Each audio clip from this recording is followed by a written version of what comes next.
ఇంకొక మాట మీరు యాది పెట్టుకోండి, రేవంత్ రెడ్డి ఎలక్షన్ ముందు దాకా ఒక మాట మాట్లాడతాడు, ఎలక్షన్ అయినాక ఒక మాట మాట్లాడతాడు. ఎలక్షన్ ముందు ఓడ మీద ఉన్నప్పుడు ఓడ మల్లన్న, ఒడ్డుకెక్కినాక బోడ మల్లన్న అంటాడు, మళ్ళా మాయమైతాడు. యాది పెట్టుకోండి, గుర్తు పెట్టుకోండి. ఆయన ఇవన్నీ మాటలు చెప్పిండు, విద్యార్థులకు చెప్పిండు నెలకు మీకు 5 లక్షల విద్యా భరోసా కార్డు ఇస్తా అని చెప్పిండు.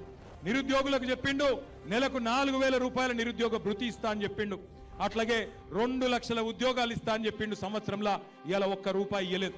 అట్లాగే ఇవాళ నిరుద్యోగులు పోటీ చేస్తుంటే జూబ్లీ హిల్స్ నియోజకవర్గంలో కాంగ్రెస్ గూండాలు పోయి వాళ్ళ మీద పడి ఇవాళ దాడులు చేస్తా ఉన్నారు.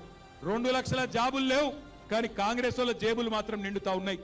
జాబ్ నోటిఫికేషన్లు లేవు, కానీ లూటిఫికేషన్ మాత్రం జోర్దార్గా జరుగుతున్నది. క్యాలెండర్లో 2 క్యాలెండర్లు మారినాయి, కానీ జాబ్ క్యాలెండర్ మాత్రం పత్తా లేదు. ఇదివరకు మీఠా మీఠా మాటలు చెప్పిన రాహుల్ గాంధీ పత్తా లేడు. నిరుద్యోగులకు మీఠా మీఠా మాటలు అశోక్ నగర్ లో చెప్పిన రాహుల్ గాంధీ పత్తా లేడు.